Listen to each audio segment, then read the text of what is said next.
Credit card का चलन तेजी से बढ़ रहा है। आरबीआई के ताजे आंकड़े हमें बता रहे हैं कि मार्च 2022 में क्रेडिट कार्ड के जरिए जो खर्च हुआ है वो 1 लाख करोड़ रुपए के पार पहुंच गया है और इस महीने के दौरान क्रेडिट कार्ड ग्राहकों की संख्या भी बढ़ी है। सालाना आधार पर 18.7% बढ़ी है, यानी कि 7 करोड़ 36 लाख ग्राहक हो गए हैं क्रेडिट कार्ड के। क्रेडिट कार्ड एक अनसिक्योर्ड लोन होता है, लेकिन इसके कारोबार में हम तेजी देख रहे हैं। इस कारोबार के जरिए मोटी कमाई भी कर रही हैं कंपनियां। बिल भुगतान में एक दिन की देरी हुई नहीं कि आपसे मोटा ब्याज भी ले रही हैं। तो इस बारे में समझते हैं कि आप कैसे क्रेडिट कार्ड का सही इस्तेमाल करें ताकि इस मोटे ब्याज से बच जाएं और आपकी जो पैसे की जरूरत है वो भी पूरी होती रहे। इसे समझाने के लिए मेरे साथ हैं लोन फॉर एमएसएमई के फाउंडर अमित कुमार तनवर। अमित जी, स्वागत है आपका मनी 9 में। शुक्रिया आपने वक्त निकाला। मैं आपसे ये समझना चाहूंगी कि जब हम क्रेडिट कार्ड का इस्तेमाल कर रहे हैं तो इस दौरान आप क्या कहते हैं ग्राहक को किन किन बातों पर उसको गौर करना चाहिए ताकि उससे मोटा ब्याज ना देना पड़े। एक दिन की चूक और फिर किस तरह से आप इसके बाद एक चंगुल में फंस जाते हैं और ये ब्याज पर ब्याज आपसे वसूला जाता है। प्रियंका जी, अगर आप क्रेडिट कार्ड यूज करते हैं, कोई भी, इनफैक्ट आज की तारीख में तो करोड़ों यूज कर रहे हैं भारत के अंदर, तो 5-6 चीजें मैं बताना चाहूंगा जिनको आपको हमेशा याद रखना चाहिए। सबसे पहली चीज है सेल्फ कंट्रोल। आपको जो है, जब भी आप क्रेडिट कार्ड यूज कर रहे हैं, कहीं पे भी जा रहे हैं, शॉपिंग कर रहे हैं, ऑनलाइन शॉपिंग कर रहे हैं, आप जो है अपने यारों दोस्तों के साथ जा रहे हैं, सेल्फ कंट्रोल कीजिए कि कम से कम आपको जो है क्रेडिट कार्ड का इस्तेमाल करना पड़े। जनरली देखने में ये आता है कि लोग बाग जो है भूल जाते हैं कि उनको ये पैसा वापस भी देना है। देन उसके बाद में कभी भी एक्सेसिव आपका जो है कुछ बड़े एक्सपेंसेस आ जाते हैं तो लोग क्या करते हैं, अरे ठीक है यार, क्रेडिट कार्ड है तो क्रेडिट कार्ड यूज कर लेंगे। इस मेंटेलिटी के अंडर में वो लोग अपने बजट को, जो उनका बजट होता है मंथली, जो भी XYZ उनको इस्तेमाल करना है अपने घर में, वो पैसा जो है ये लोग उसको क्रॉस कर जाते हैं अपनी बजट की लिमिट को। बाद में उसमें जो है उनको परेशानी आती है, फाइनेंशियल प्रॉब्लम्स आती है।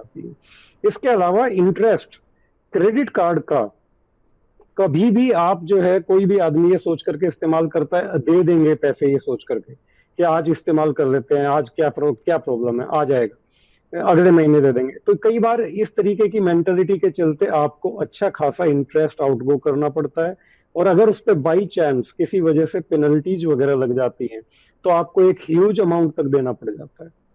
मैं अपने हमारे जो पिछले एपिसोड्स हुए हैं उसमें बता चुका हूं कि करीब 42% से लेकर के 55% तक का ब्याज देना पड़ता है।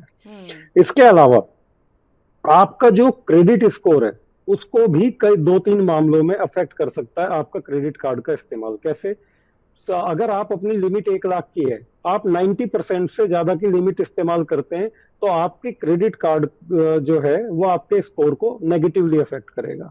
आपको कभी भी अपनी लिमिट, अपने एक माइंड सेट बना करके रखिए कि मुझे 70% 75% से ऊपर नहीं जाना है और उसको मुझे रीपे करते रहना है। देन दूसरी चीज, अगर बाई चांस किसी वजह से आपको फाइनेंशियल क्रंच है और आप पेमेंट्स नहीं कर पाते हैं तो 100% आपका जो है सिबिल डाउनवर्ड जाएगा।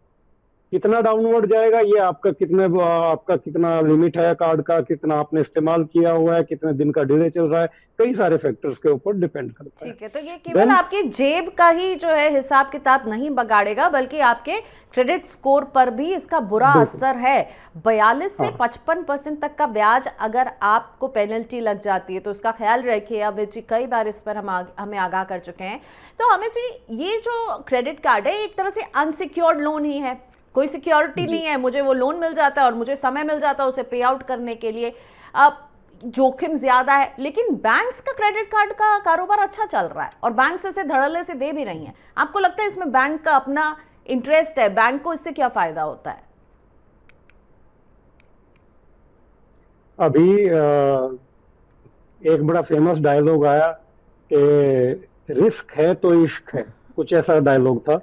बड़ा सिंपल सा मेथोडोलॉजी है बैंक्स का।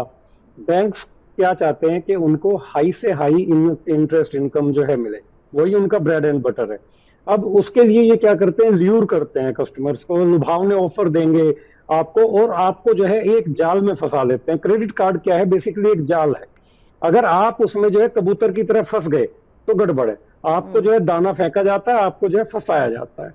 और एक बार फंसने के बाद में, अब फंसने का मतलब यहाँ पे क्या है? फंसने का मतलब ये है कि आप जो है अपनी पेमेंट्स डिले कर जाएं, या आप एक्सेसिव, जैसे मैंने अभी बताया, एक्सेसिवली जो है कार्ड का इस्तेमाल करने लगे, अपने जो है फ्यूचर की इनकम को जो है आज आप दांव पे लगाने लगे। आपका पीस ऑफ माइंड तो गया। आपने जो है आज ऐसे 2 महीने बाद आपको जो है कुछ पैसा आना है, आपको सैलरीज वगैरह आनी है, और वो पैसा आज आप खर्च कर लेते हैं, तो ऑब्वियस सी बात है अगले 2 महीने के खर्च भी आपको करने हैं। तो कहीं ना कहीं आपके पीस ऑफ माइंड का लॉस भी आपको हो गया। उसके बाद में आखिरी बार ये जो चीज है, ये वीसीएस सर्कल है। आपको जो है अल्टीमेटली फिर क्या होगा, आप एक रेगुलर कस्टमर बन जाएंगे बैंक के। वह आपने जो है 2 महीने की इनकम, तो आपने जो है 2 महीने की इनकम तो ऑलरेडी स्पेंड कर दी। अब आपको नेक्स्ट मंथ के लिए फिर क्रेडिट कार्ड का सहारा लेना पड़ेगा। उसके बाद में उसको पे करने के लिए उसके अगले महीने की इनकम, वो सारा इस तरीके का एक विशेष सर्कल बन आदत लग जाएगा। जाती है इसकी। और आदत लग जाती आपने है। जो दाना बोला ना, एक और दाना फेंका जाता है कि आप अभी पेमेंट कर लीजिए, आपको एक साथ नहीं चुकाना, आपको ईएमआई में ब्रेक कर देंगे, ईएमआई का विकल्प देंगे। कई बार फोन करते हैं बैंक के एग्जीक्यूटिव, कहेंगे देखिए ये बहुत आसान हो जाएगा, हम आप जो पेमेंट करेंगे वो ईएमआई में ब्रेक कर देंगे। इसमें ये भी एक दाना ही है ना, इससे भी दूर रहना चाहिए। अल्टीमेटली हमारे जो पूर्वज हैं वो हमें समझाते आए हैं, हमारे बड़े समझाते आए हैं कि जितनी चद्दर है उतने पैर फैलाइए। अनफॉर्चुनेटली आज की चकाचौंध भरी दुनिया में और एक लाइफ स्टाइल को मेंटेन करने के चक्कर में हम सभी लोग जो है कहीं ना कहीं एक्सेसिव पैसा यूज करते हैं। क्रेडिट कार्ड एक इजी ऑप्शन है हमारे पास में, और बैंक उसको इजीली देता भी आपको इसीलिए कि आप उसको यूज करके उसके एक विशियस सर्कल में फंस जाए। अगर आपके पास डिस्पोजेबल इनकम नहीं है तो ऑब्वियस सी बात है आपको दिक्कत आएगी। अब उसमें बैंक क्या करेगा? बैंक को अपना पैसा भी वापस लेना है आपसे, तो बैंक कहेगा भैया ईएमआई में दे दो। मैं आपको, देखो आपको मैं जो है 42% ब्याज लेने वाला था, मैं आपको सस्ता कर दूंगा, उसमें आपको 13, 14, 15% पे दे दूंगा, आप मुझे जो है पैसा दे दीजिए लेकिन मेरा वापस। तो अल्टीमेटली बैंक को तो पैसा कमाना है आपसे, तो उसको ये चाहिए कि मेरा पैसा डूबना नहीं चाहिए। तो लेकिन ये ईएमआई का 42 चक्कर से रखने 13, चाहिए। 14 सुनने में अच्छा लगता है, लेकिन ये एक्चुअली में उतना अच्छा नहीं है। ये उल्टा आपकी जेब पर बोझ बढ़ा देगा, बिल्कुल 100%। क्योंकि आप लंबे समय तक उसका भुगतान करते रहेंगे। एक और बात अमित जी, जो अक्सर क्रेडिट कार्ड बेचते वक्त कहा जाता है कि ये लाइफ टाइम फ्री है, लेकिन बाद में आप देखते हैं कि आपसे कोई फीस वसूली जा रही है, सालाना फीस वसूली जा रही है। अब इसका क्या तोड़ है? क्योंकि अगर उन्होंने मुझे वर्बली कहा कि लाइफ टाइम फ्री, मैं तो यही मानूंगी फ्री है, और बाद में मुझे पता चलता है कि उसमें फीस जुड़ गई है। हर चीज के टर्म्स एंड कंडीशंस हैं Priyanka ji. Life time free कुछ भी नहीं है, उसके सामने एक एस्ट्रिक मार्क लगा होता है, एक क्रॉस का जो है चिन्ह आपको लगा दिखेगा। अब हम लोग क्या करते हैं, हम लोग वही देखना चाहते हैं, वही सुनना चाहते हैं जो हमको जो है समझना और सुनना है।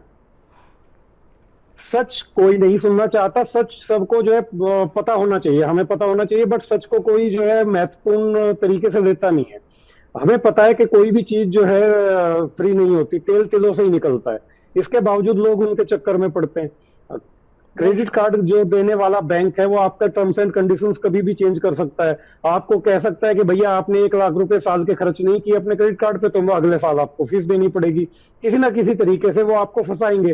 तो अल्टीमेटली लाइफ टाइम फ्री नाम की तो कोई भी चीज नहीं। मतलब there are no free lunches in this world, और क्रेडिट कार्ड के लिए भी ये लागू होता है। लेकिन क्रेडिट कार्ड का कई बार इस्तेमाल जो है वो आपको फायदा भी दे सकता है, और कई बार आप उलझ भी सकते हैं। तो ये बताइए कि क्रेडिट कार्ड का अगर सही इस्तेमाल करना है तो क्या करना चाहिए, और कब इसका इस्तेमाल करना बिल्कुल आप कहते हैं कि तब सही है, इसमें कोई भी झोल नहीं है? आपको जो भी आपकी पेमेंट्स हैं, जैसे आपकी नेसेसरी पेमेंट्स हैं, आपको अपना जो है डीजल पेट्रोल का जो है परचेज करना है, आप अपने क्रेडिट कार्ड का इस्तेमाल कीजिए। आपको अपनी जो है कोई और रेगुलर पेमेंट्स जो भी हैं, आपको अपने बिल्स देने हैं, मोबाइल का बिल हो, आपके डीटीएच का बिल है, आपका जो है ये ब्रॉडबैंड का बिल है, इंटरनेट का, या कुछ और इस टाइप के खर्चे हैं, गैस का बिल है, जो भी इस टाइप के आपके रेगुलर खर्चे हैं जिनको आप रेगुलरली अपनी सैलरी से ही दे रहे थे, आप क्रेडिट कार्ड को दे सकते हैं, और उसके एक लमसम पेमेंट आप कर सकते हैं। फायदा क्या है कि आपको जो है अपने खर्चों को मेंटेन करने का एक तरीका मिल जाएगा कि भाई मेरा एग्जैक्टली जो है इस तरीके का जो है एक रूटीन पैटर्न है, और उसको ये सीखने वाली चीज है। उसके बदले में कुछ कंपनियां आपको जो है, बैंक्स जो है आपको रिवॉर्ड पॉइंट्स देते हैं, अगर वो एक सिग्निफिकेंट रिवॉर्ड पॉइंट्स हो जाते हैं तो उसके ऊपर आपको एक छोटा सा अमाउंट लेंगे, 100 रुपए का, 200 रुपए का, और आपको एक कुछ ना कुछ अमाउंट, एक अच्छा सा गिफ्ट भी कई बार आप अपने आप को दे सकते हो। वो बहुत ज्यादा अमाउंट वैल्यू का नहीं होगा, हो सकता है कि 5-10 हज़ार रुपए का साल में अगर आप एक ठीक ठाक से स्पेंड करते हैं, या आपको एयर माइल्स मिल जाते हैं। लोग बागों के लिए जो है, बहुत सारे जो हाई नेटवर्थ इंडिविजुअल्स होते हैं, उनको यही कह करके जो है क्रेडिट कार्ड कंपनीज जो है अपने प्रोडक्ट बेचती हैं कि आपको एयर माइल्स में आप अपने रिवॉर्ड पॉइंट्स को कन्वर्ट कर सकते हैं, और उनको उस लालच में वो अपने क्रेडिट कार्ड को इस्तेमाल करते भी रहते हैं। बहुत सारे लोग हैं जिनके 5-10 लाख 20 लाख रुपए महीने का खर्च है, तो उनके लिए वो एयर माइल्स का जो टिकट्स वगैरह उनको फ्री में मिल जाते हैं, एयर टिकट्स, तो वो उनके लिए एक जो है कैच होता है। तो सबके अपने अपने ट्रिगर्स हैं। एक जो नॉर्मल सा आदमी है जिसकी 50 हज़ार की सैलरी है, उसका ट्रिगर कुछ अलग होगा। उसका ट्रिगर यही होगा कि भाई जो है अगले महीने के लिए शायद मेरे पास कोई ऐसी पेमेंट आ जाए जिसके लिए मेरे पास सैलरी ना बचे, तो मैं उस वक्त उसको यूज कर पाऊं, एक इमरजेंसी क्रेडिट की तरह। एक अमीर आदमी के लिए, एक अमीर आदमी उसको जो है रोटेट करके उसको अपने बेनिफिट के लिए यूज कर लेता है। तो हर तरीके का सबका ट्रिगर है, सब अपने अपने फायदे के हिसाब से इस्तेमाल करते हैं। सिर्फ पॉइंट इतना सा है कि वे लोग उसमें फंसे नहीं। बिल्कुल। अगर आपको फाइनेंशियल क्रंच है तो उसमें भूल करके भी क्रेडिट कार्ड यूज ना करें। ठीक है, ये इजी मनी लग सकता है, आपके पास इजी एक्सेस है, लेकिन अमित जी ने जो बातचीत की शुरुआत में कही, ये वो पैसा जो आपके पास है नहीं, आप सोच रहे हैं भविष्य में ये होगा और हम इसे देंगे, तो ये जो है ना बहुत ही रिस्की बिजनेस हो सकता है, यानी आपके फिनेंशियल पर इसका बुरा असर होगा। अमित, अब कुछ सवाल मैं आपके सामने रखना चाहूँगी जो हमारे दर्शक हमें भेज रहे हैं। मुकेश त्यागी जी का मैं पहला सवाल लेती हूँ। मुकेश जी मेरठ से पूछ रहे हैं, इन्हें एक टीवी खरीदने की प्लानिंग कर रहे हैं, 50,000 रुपये का इन्हें लोन लेना है। इसके लिए शोरूम पर इन्हें फाइनेंस की सुविधा मिल रही है और क्रेडिट कार्ड से EMI देने की बात कही जा रही है, तो क्या करना चाहिए, क्या बेहतर विकल्प होगा इनके लिए? त्यागी जी के लिए सबसे बढ़िया विकल्प तो ये है कि उनको EMI मिल जाए, और जिसकी जो है कोई नो कॉस्ट हो। अगर उनको सपोज कीजिए पूरा 50,000 रुपीज का एक टीवी मिल रहा है और उनको अपने क्रेडिट कार्ड पे 50,000 के रुपए एक रुपया भी ऊपर नहीं देना पड़ रहा है और फ्री EMI मिल रही है, तो कोई बुराई नहीं है, वो ले सकते हैं अगर कंपनी उस इंटरेस्ट चार्ज को वहन करने को तैयार है। बट अगर उनको साथ साथ ये भी देख लेना चाहिए क्या उनसे कोई प्रोसेसिंग फी ली जा रही है, या कोई उनको जो है 3 महीने का जो है सपोज कीजिए उनको EMI का जो है फ्री टेन्योर दिया जा रहा है, उसके बाद में जो है उसके इंटरेस्ट चार्ज हो जाएगा, तो वो एक बार कैलकुलेट कर लें कि वो क्या रेट पे जो है चार्ज होगा। इसके अलावा जो है पर्सनल लोन जो है जनरली 10 से 11% के बीच से स्टार्ट हो जाता है। अगर उनका इंटरेस्ट रेट क्रेडिट कार्ड पे 13% 14% का है और पर्सनल लोन में 10-11% पे स्टार्ट हो रहा है, तो डेफिनेटली उनको जो है पर्सनल लोन पे जाना चाहिए। ठीक है, तो कॉस्ट एनालिसिस जो है आपको करना होगा और देखिए दोनों में कहाँ आपको इंटरेस्ट की अदायगी कितनी बन रही है।